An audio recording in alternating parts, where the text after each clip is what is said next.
নমস্কার, জি 24 ঘন্টা Jack Oliver studio থেকে আপনার সঙ্গে রয়েছি আমি শুক্লা। 3 খবরের শুরুতেই আপনাদেরকে জানাবো এসআইআর আবহে আজ হাই ভোল্টেজ বৈঠক রয়েছে। সেই বৈঠকে 12 জন আইএএস অফিসার। এই বৈঠকের নির্দেশ কি জানাবো অবশ্যই। আর আমি সৈকত নিউজ রুম থেকে আপনাদেরকে জানাবো কোচবিহারের চ্যাংরাবান্ধায় পুলিশের সঙ্গে বিজেপির কি নিয়ে বাদানুবাদ দেখাবো আপনাদের। এসআইআর আবহে শান্তনু ঠাকুরের ডিটেনশন হুঁশিয়ারি, কি হুঁশিয়ারি দিয়েছেন শান্তনু ঠাকুর, নীলাঞ্জনা জানাবো বিস্তারিত। যেমনটা আমি বলছিলাম, হাই ভোল্টেজ বৈঠক, 12 জন আইএএসকে নিয়ে কমিশনে গুরুত্বপূর্ণ, অত্যন্ত গুরুত্বপূর্ণ এই বৈঠক। 12 জন আইএএসকে নির্বাচন তালিকার বিশেষ পর্যবেক্ষক হিসেবে নিয়োগ এবং সোমবার থেকে প্রতিদিন কমিশনে তারা রিপোর্ট দেবেন। গুরুত্বপূর্ণ বৈঠকে রাজ্যের মুখ্য নির্বাচনী আধিকারিক এই বৈঠক সম্পর্কে আমাদেরকে আরো জানাবেন। আমাদের সঙ্গে রয়েছেন আমাদের প্রতিনিধি রক্তিমা।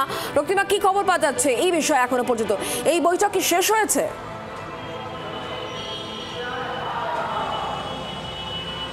না দেখো, মিটিং এখনো অবধি চলছে। 12 জন রোল অবজারভার রয়েছেন এবং একজন স্পেশাল অবজারভার। তুমি জানো যে 4 তারিখ পর্যন্ত ফর্ম কালেক্ট করার শেষ দিন রয়েছে বিএলওদের।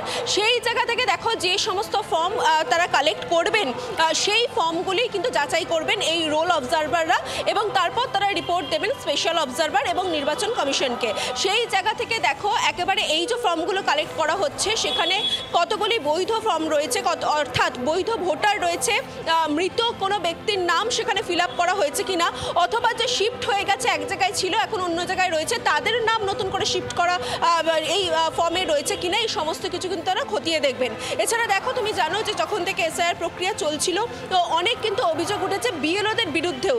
সেই জায়গা থেকে স্বচ্ছভাবে এই সমস্ত ফর্মগুলো ফিল আপ করা হয়েছে কিনা, কি কি তথ্য দেওয়া রয়েছে সেই সমস্ত তথ্য কিন্তু খতিয়ে দেখা হবে এবং 2002-এর যে তালিকা রয়েছে সেই তালিকার সঙ্গে কিন্তু মিলিয়ে দেখা হবে এবং এই কাজটাই করবেন কিন্তু এই রোল অবজারভাররা। এই 12 জন রোল অবজারভার তারা কিভাবে এই স্বচ্ছ ভোটার তালিকা তৈরি করবেন তা নিয়েই কিন্তু আজকে মূলত মিটিং এবং এই 12 জন রোল অবজারভার তারা যে তথ্য তারা কালেক্ট করবেন এই ফর্মগুলির থেকে যে তথ্য তারা কালেক্ট করবেন সেই তথ্য কিন্তু তারা পৌঁছে দেবেন স্পেশাল অবজারভারকে এবং তিনি এবং নির্বাচন কমিশনার যিনি রয়েছেন তারা মিলেই কিন্তু তৈরি করবেন যে স্বচ্ছ ভোটার তালিকা যে প্রকাশ পাবে।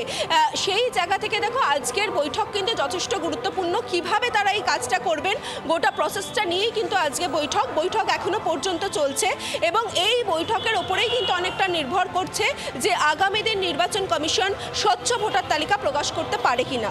শুক্লা, তার মানে রক্তিমা, একটা বিষয় পরিষ্কার, স্বচ্ছ এবং একেবারে ত্রুটি মুক্ত যাতে এসআইআর প্রক্রিয়া সম্পন্ন হয় তার জন্যই এই 12 জন অফিসারকে দায়িত্ব দেওয়া হচ্ছে।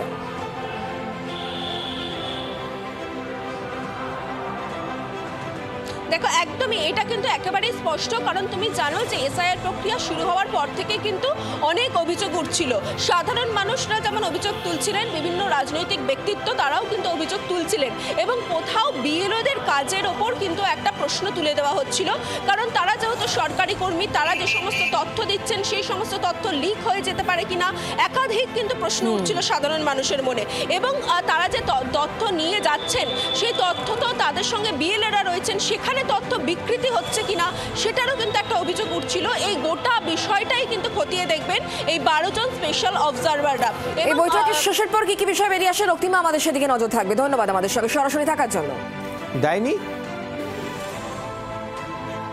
আর আমি সৈকত যে খবরের দিকে নজর রাখবো এই মুহূর্তে গুরুত্বপূর্ণ খবর, কোচবিহারের চ্যাংরাবান্ধা, সেই চ্যাংরাবান্ধায় শুভেন্দু অধিকারীর সভায় যাওয়ার কথা ছিল, সেখানে অস্থায়ী মঞ্চ তৈরি করা হচ্ছিল, সংকল্প যাত্রার নামে সেই সভা হওয়ার কথা, কিন্তু তার আগে বিজেপি কর্মীদের সঙ্গে কার্যত একেবারে বাদানুবাদে জড়িয়ে পড়লেন পুলিশ এবং পুলিশকে আঙুল উঁচিয়ে একেবারে ধমকি দিতে দেখা যায় বিজেপি নেতাকে। বলা হচ্ছে, তিনি পরিষ্কার বলছেন যে এটা কি আপনার বাপের জমিদারি, এই প্রশ্ন কিন্তু তোলা হচ্ছে। পাল্টা পুলিশের পক্ষ থেকেও কিন্তু একেবারে নানা রকম যুক্তি দেওয়া হচ্ছিল।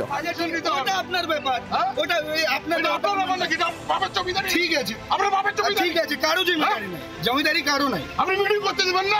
আমি কেন করতে দিবে না? কেন করতে দিব না? এখানে মিটিং হবে, করেন। যদি আপনি বেশি যা করেন আমি মেন রোড বন্ধ করে দেব। ঠিক আছে, করেন। মেন রোড বন্ধ করে দেব। ঠিক আছে। আপনার যা করার আছে আপনি করবেন। হাজরামির একটা সীমা আছে।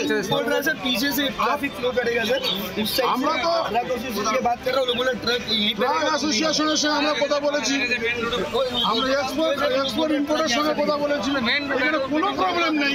আপনারা এসে এখানে প্রবলেম দেখাচ্ছেন। দাদা আপনার সঙ্গে আসে কথাই বলতে আসে। আমি তো আপনাকে কি বললাম? আমি এটা বললাম কি ট্রাক সরিয়ে দেন, আমি আপনার সঙ্গে কথা বলে আসি। না, আপনার ট্রেনটা তো সেরকম ছিল না। আমি ওনার সঙ্গে কথা বলছি তো পারমিশন কারা ওনার সঙ্গে কথা বলছি তো আচ্ছা ঠিক আছে আমি ওনার সঙ্গে কথা বলছি বলে গেলাম আমি সরাবেন না উনি আমরা থেকে পারমিশনের ব্যাপার এটা আপনার দ্বারাই হলো। ঠিক আছে? আর এই গোটা বিষয়টি নিয়ে অর্থাৎ পুলিশের বাধা দেওয়ার অভিযোগ নিয়ে উত্তরবঙ্গের এক বিজেপি বিধায়ক শঙ্কর ঘোষ, শিলিগুড়ির বিধায়ক, তিনি কি বলছেন শুনুন। এই রাজ্যে শাসক দল এবং মাননীয়ার আতঙ্কের নাম হচ্ছে শুভেন্দু অধিকারী। নির্বাচনে নন্দীগ্রামে হেরেছেন, সেই জ্বালা ভুলতে পারেননি। আর যত নির্বাচনে এগিয়ে আসছে শুভেন্দু অধিকারীকে আটকানোর জন্য যা খুশি তাই ওনারা করছেন। যে সমস্ত পুলিশ ইতিমধ্যে মেরুদণ্ড কালীঘাটে আর ক্যামাক স্ট্রিটে বিক্রি করে রেখেছেন, তারা হচ্ছে এই ধরনের কাজ তারা করছেন।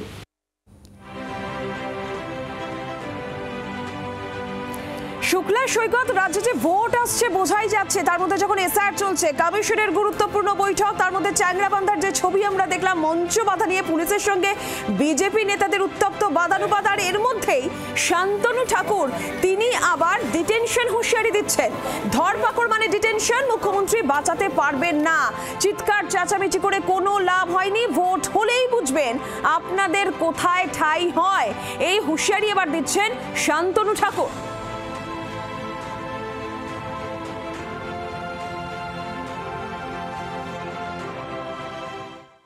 এই যে বাংলাদেশি মুসলমান রোহিঙ্গারা তো ফিরে যেতেই হবে। এসআইআর চালু হলে ধরপাকড় হবে, ধরপাকড় হওয়া মানে ডিটেনশন, একদম সোজা। মুখ্যমন্ত্রী বাঁচাতে পারবে? মুখ্যমন্ত্রীর ক্ষমতা আছে? এত বড় বড় কথা বলে যাচ্ছেন, চেঁচামেচি করে লাভ হলো? ইলেকশন কমিশনকে তো ঠেকানো গেল না। এসআইআর হলো, এসআইআর কার্যকারী হবে, সব শেষ, সমস্ত কিছু শেষ, বেশি দিন বাকি নেই। জাস্ট ভোটটা হলেই বুঝতে পারবেন আপনাদের কোথায় ঠাঁই হয়। শুনলেন শান্তনু ঠাকুর, তিনি বলছেন ডিটেনশন হবেই। যারা বাংলাদেশি অনুপ্রবেশকারী রোহিঙ্গা মুসলমান তাদেরকে বাংলাদেশে ফিরে যেতে হবেই। এসআইআর চলছে, ধরপাকড় মানে ডিটেনশন। মুখ্যমন্ত্রী কোনোভাবেই বাঁচাতে পারবেন না, এত চিৎকার চেঁচামেচি করে কোনো লাভ হবে না। এসআইআরও আটকানোর চেষ্টা করা হয়েছিল, কিন্তু এসআইআর হচ্ছে, ভোট হলেই বুঝবেন কোথায় ঠাঁই। একেবারে হুঁশিয়ারি শান্তনু ঠাকুরদের, বাংলাদেশে অনুপ্রবেশকারীদের বাংলাদেশে ফেরত যেতেই হবে। এই হুঁশিয়ারি দিচ্ছেন শান্তনু ঠাকুর। এসআইআর এর আবহে বিভিন্ন জায়গায় সীমান্ত এলাকায় কিন্তু আমরা দেখলাম অনুপ্রবেশকারীদের ভিড়, যারা বাংলাদেশে আবার ফেরত যেতে চাইছেন। এই আবহে দাঁড়িয়ে যেখানে এসআইআর চলছে, তৃণমূল কংগ্রেস এই নিয়ে সরব হচ্ছে, নির্বাচন কমিশনে তৃণমূলের প্রতিনিধি দল পৌঁছে যাচ্ছে, এই সমস্ত কিছুর মধ্যে শান্তনু ঠাকুরের এবার ডিটেনশন হুঁশিয়ারি। চিৎকার চেঁচামেচি করে কোনো লাভ নেই, ভোট হলেই বুঝবেন কোথায় আপনাদের ঠাঁই। মুখ্যমন্ত্রীও বাঁচাতে পারবে না, ধরপাকড় মানে ডিটেনশন হবে, বাংলাদেশে অনুপ্রবেশকারীদের ফেরত যেতেই হবে। শুনুন, আরো একবার শুনুন শান্তনু ঠাকুর কি বললেন।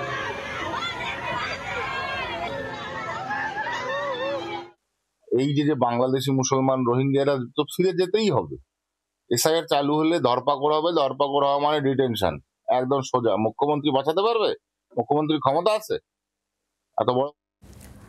তৃণমূল কংগ্রেস মুখপাত্র সুদীপ রাহা রয়েছেন আমাদের সঙ্গে টেলিফোন লাইনে। সুদীপ, কি বলবেন শান্তনু ঠাকুরের এই ডিটেনশন হুঁশিয়ারি নিয়ে? ওনার এত বড় ক্ষমতা আছে, উনি নিজে কোথায় যান আগে সেটা দেখুন। জন্মস্থান কোথায়? এসছেন তো বাংলাদেশ থেকে, কেন্দ্রীয় সরকারের মন্ত্রী হয়ে বড় বড় কথা বলছেন, বাংলার লোককে ধমক দিচ্ছেন, চমকাচ্ছেন। উনি নিজে থাকবেন তো? যে যারা নাগরিকত্ব দেবে বলছিল এতদিন ধরে, তাদের দলের সাংসদ, মন্ত্রী, প্রতিমন্ত্রী, তিনি বলছেন যে ডিটেনশন ক্যাম্পে যেতে হবে। তা এখান থেকেই তো প্রমাণ হয়ে যায় যে আমরা যে কথা এত বছর ধরে বলে আসছি, যে ওরা আসলে এনআরসির মাধ্যমে, সিএ এর মাধ্যমে, আজকে এসআইআর এর মাধ্যমে বাংলার মানুষের নাগরিকত্ব কাটতে চায়। আমরা পরিষ্কার বলছি যে যতক্ষণ মমতা বন্দ্যোপাধ্যায়ের সরকার আছে, বাংলায় তৃণমূল কংগ্রেস আছে, একজন বৈধ ভোটারের নামও বাদ যাবে না। ধন্যবাদ আপনাকে। নীলাঞ্জনা, তুমি যেমন বলছিলে শান্তনু ঠাকুর তিনি হুঁশিয়ারি দিচ্ছেন, তেমনই কিন্তু শুভেন্দু অধিকারী তিনিও হুঁশিয়ারি দিচ্ছেন, সঙ্গে তিনি বিস্ফোরক দাবি করছেন। আগে শোনাই যে বিস্ফোরক দাবি তার কি, তিনি কি বলছেন। তিনি বলছেন আসলে মৃতদের নাম ভোটার লিস্টে রাখার চেষ্টা চলছে এবং সেই চেষ্টা কে করছেন? খোদ মুখ্য সচিব। মৃত এবং অনুপ্রবেশকারীদের নাম বিজেপি কাটবে। হুঁশিয়ারি কি দিচ্ছেন শুভেন্দু অধিকারী? তিনি বলছেন আমাদের কাছে সব প্রমাণ রয়েছে। এটাই বক্তব্য শুভেন্দু অধিকারী। বহু মৃত, বহু বাংলাদেশি অবৈধ অনুপ্রবেশকারী, তাদের নাম রেখে দেওয়া হচ্ছে এবং নেতৃত্ব দিচ্ছেন tainted chief secretary corrupted Manoj Pant. আমাদের কাছে এভিডেন্স আছে, আমরাও পুরো নজর রেখেছি। প্রক্রিয়াটা আরও 2 মাস চলবে, আপনারা করতে থাকুন, আমরা কাটিয়ে ছাড়বো। শুভেন্দু অধিকারীর দাবি এবং যে হুঁশিয়ারি আপনারা শুনলেন, শুভেন্দু অধিকারী তিনি বলছেন যে যারা মৃত তাদের নাম ভোটার লিস্টে রাখার চেষ্টা করা হচ্ছে। সেই চেষ্টা করছেন কে? খোদ মুখ্য সচিব। এই দাবি করছেন রাজ্যের বিরোধী দলনেতা শুভেন্দু অধিকারী এবং সেই সঙ্গে তিনি বলছেন এই সমস্ত নাম যারা অনুপ্রবেশকারী, যারা মৃত, এদের প্রত্যেকের নাম বিজেপি কেটে দেবে, কারণ বিজেপির কাছে সেই তথ্য প্রমাণ রয়েছে। এই হুঁশিয়ারি যখন দিচ্ছেন শুভেন্দু অধিকারী, তখন তৃণমূল কংগ্রেসের তরফ থেকে অরূপ চক্রবর্তী তার বক্তব্য কি শোনাব। যদি বিভিন্ন জায়গায় সরকারি স্তরে ফোন করে থাকে, সরকারি অফিসার নিশ্চয়ই শুভেন্দু অধিকারীকে কানে কানে বলে যায়নি, তাহলে কি শুভেন্দু অধিকারী মুখ্য সচিবের ফোনে পেগাসাস সফটওয়্যার ইনস্টল করিয়েছেন? প্রথম কথাটা এখানে উঠবে। দ্বিতীয় কথা, এই ওনার মনের মাধুরী মিজিয়ে এই যে গল্প এবং ডায়লগবাজি, এই ডায়লগবাজি বাংলার মানুষ দেখতে দেখতে আজকে ক্লান্ত। শুভেন্দু যত মুখ খুলবে তত আমাদের জন্য ভালো। সোনারপুরের কালিকাপুর 1 নম্বর গ্রাম পঞ্চায়েতে উত্তেজনা, প্রধান উপপ্রধানকে ঘিরে বিক্ষোভ দেখান। অভিযোগ যে তৃণমূলের 2 সদস্য তারা হেনস্থা করেছেন। এই অভিযোগে কার্যত পঞ্চায়েত অফিসে তুলকালাম কাণ্ড। অনেকে বলছেন যে ভোটের আগে কার্যত গোষ্ঠীদ্বন্দ্ব প্রকাশ্যে আসছে, এমনটাই অভিযোগ। আর সেই ছবি আপনাদেরকে এখন দেখাবো।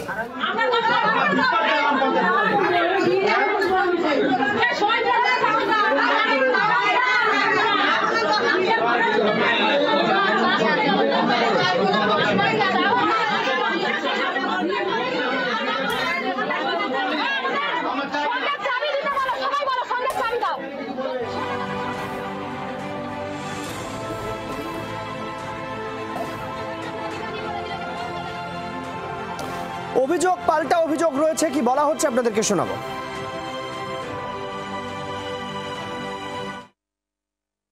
সোনারপুর দক্ষিণ বিধানসভার কালিকাপুর 1 নম্বর গ্রাম পঞ্চায়েতে গত দিনে যে গন্ডগোলটা হয়েছে পঞ্চায়েত অফিসের মধ্যে, এটা আর কিছুই নয়, তৃণমূলের 2 গোষ্ঠীর মধ্যে দ্বন্দ্ব, এবং দ্বন্দ্বের কারণ হল এখানকার প্রধান এবং উপপ্রধান মিলে যে স্বনির্ভর গোষ্ঠী তৈরি হয়েছে, সেটা তাদের পরিবার, আত্মীয় স্বজন, তাদেরকে সেই সুবিধাটা পাইয়ে দিয়েছে। তৃণমূল কংগ্রেসের পরিচালিত বোর্ড, সেই বোর্ডের প্রধান এবং উপপ্রধান ঘেরাও হয়ে যাচ্ছে তৃণমূল কংগ্রেসের সদস্যদের দ্বারা। তার মানে একটা কথা খুব স্পষ্ট যে কয়েক মাসের মধ্যেই এই পঞ্চায়েতে অনাস্থা প্রস্তাব আসতে চলেছে। এটা কার্যত দিনের আলোর মতো স্পষ্ট যে এই প্রধান উপপ্রধানের ওপর তৃণমূল কংগ্রেসের যারা নির্বাচিত সদস্য তাদেরই কোনো আস্থা নেই, এবং আস্থা নেই বলেই তারা হয়তো গিয়ে ঘেরাও করেছে।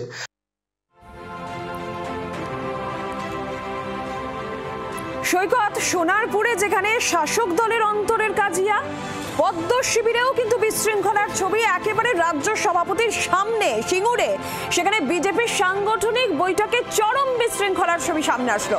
বিজেপির রাজ্য সভাপতি, তার সামনেই ক্ষোভে ফেটে পড়লেন বিজেপি নেতা কর্মীরাই। কেন ক্ষোভ? বসতে পারেননি তারা, বসতে না পেয়ে ক্ষোভ প্রকাশ বিজেপি কর্মীদের।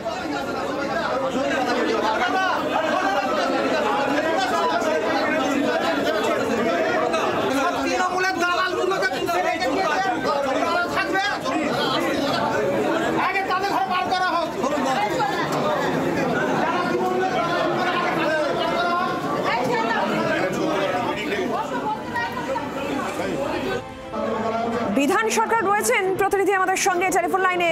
বিধান, রাজ্য সভাপতি তার সামনে এত বড় বিশৃঙ্খলার ছবি, কি কারণ? বসতে না পাওয়াই কারণ শুধু? দেখুন নীলাঞ্জনা, বিজেপি রাজ্য সভাপতি শ্রমিক ভট্টাচার্য আজকে সিঙ্গুরের বড়ায় এসেছিলেন একটি লজে। হুগলি সাংগঠনিক জেলার যে মণ্ডলগুলো রয়েছে সেই মণ্ডলের নেতৃত্বদের নিয়ে সাংগঠনিক বৈঠক করার জন্য, এবং যেটা দেখা যায় যে ওই বিজেপি রাজ্য সভাপতির সামনেই কিন্তু কর্মীরা ব্যাপক বিক্ষোভ দেখাতে থাকেন। তাদের ক্ষোভের কারণ হচ্ছে যে তাদেরকে বসতে দেওয়া হয়নি, এবং যারা কর্মীরা সেখানে উপস্থিত হয়েছিলেন তাদেরকে হলের ভেতর ঢুকতেও বাধা দেওয়া হয় বলে অভিযোগ। এবং বিজেপির বেশ কিছু কর্মীকে বলতে শোনা যায় যে তৃণমূলের যারা দালাল রয়েছে তারা ভিতরে ঢুকেছে, কিন্তু যারা বিজেপির সক্রিয় কর্মী তাদেরকে ভিতরে ঢুকতে দেওয়া হচ্ছে না। এরপরেই যেটা দেখা যায় যে বিজেপি রাজ্য সভাপতি শ্রমিক ভট্টাচার্য নিজে মঞ্চ থেকে নেমে আসেন এবং তিনি কর্মীদের বোঝানোর চেষ্টা করেন। যদিও বিজেপির যে সমস্ত কর্মীরা বিক্ষোভ দেখাচ্ছিলেন তারা সেখান থেকে কয়েকজন বেরিয়ে যান, এবং তারা পরিষ্কার বলে যান যে যারা সারা বছর কাজ করছে দলের হয়ে তাদেরকেই কিন্তু এই ধরনের যে বৈঠকগুলো হচ্ছে, সাংগঠনিক বৈঠক, সেখানে ডাকা হচ্ছে না বা ঢুকতে দেওয়া হচ্ছে না। শ্রমিক ভট্টাচার্য যেটা জানিয়েছেন যে দলের যারা নেতৃত্ব রয়েছে, বিশেষ করে মণ্ডলের যারা দায়িত্ব রয়েছে তাদের নিয়েই আজকের বৈঠক ছিল, সাংগঠনিক বৈঠক। সেখানে হয়তো একটু বেশি লোক এসে গিয়েছিল, যে কারণেই এই সমস্যা হয়েছে। যদিও বিশৃঙ্খলা বা বিক্ষোভের অভিযোগ তিনি স্বীকার করতে চাননি। নীলাঞ্জনা, ধন্যবাদ বিধান।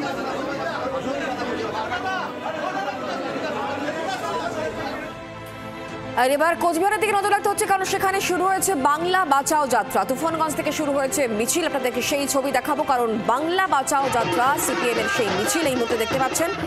সেই মিছিল ইতিমধ্যে শুরু হয়েছে। 2026 বিধানসভা নির্বাচনকে সামনে রেখেই বিশেষ পরিকল্পনা সিপিএম এর। মোহাম্মদ সেলিম তিনি উপস্থিত রয়েছেন।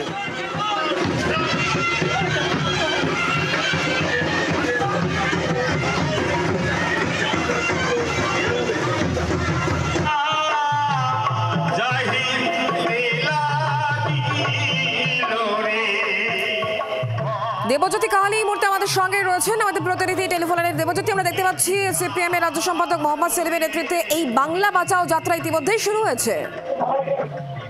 দেখো, একেবারে তুফানগঞ্জের দোল খেলার মাঠ থেকে কিন্তু ইতিমধ্যেই কিন্তু এই বাংলা বাঁচাও যাত্রা শুরু করেছে সিপিএম, এবং সঙ্গে উপস্থিত হয়েছেন বিরাট মুখার্জি সহ একাধিক নেতৃত্বরা। এবং একটু পরেই, আর বেশ কিছুক্ষণ পরেই কিন্তু এই কোচবিহারের তুফানগঞ্জ থেকে কিন্তু এই যাত্রা বেরিয়ে সেটা কিন্তু আলিপুরদুয়ার যাবে এমনটাই কিন্তু দেখা যাচ্ছে। এবং 3টি কিন্তু বাস রয়েছে, এই বাসে করেই কিন্তু এই যাত্রা হবে এমনটাই কিন্তু দেখা যাচ্ছে। তবে কাতারে কাতারে সিপিএম এর যারা কর্মী সমর্থক তারা কিন্তু এই বাংলা বাঁচাও যাত্রায় কিন্তু অংশগ্রহণ করেছেন, এবং আর বেশ কিছুক্ষণ পরেই কিন্তু এখান থেকে কিন্তু এই বাংলা বাঁচাও যাত্রা আলিপুরদুয়ারের উদ্দেশ্যে রওনা দেবে।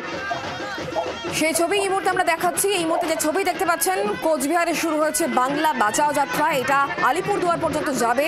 তুফানগঞ্জ থেকে এই মিছিল শুরু হয়েছে, যে মিছিলের নেতৃত্বে রয়েছেন মোহাম্মদ সেলিম সহ অন্যান্য সিপিএম এর কর্মী সমর্থকেরা। 2026 বিধানসভা নির্বাচনকে সামনে রেখেই বিভিন্ন রাজনৈতিক দল তাদের নিজের মতো করে কর্মসূচি তৈরি করেছে, এবং এইবার সিপিএম পথে, যেখানে কোচবিহারে বাংলা বাঁচাও যাত্রার সূচনায় মোহাম্মদ সেলিম।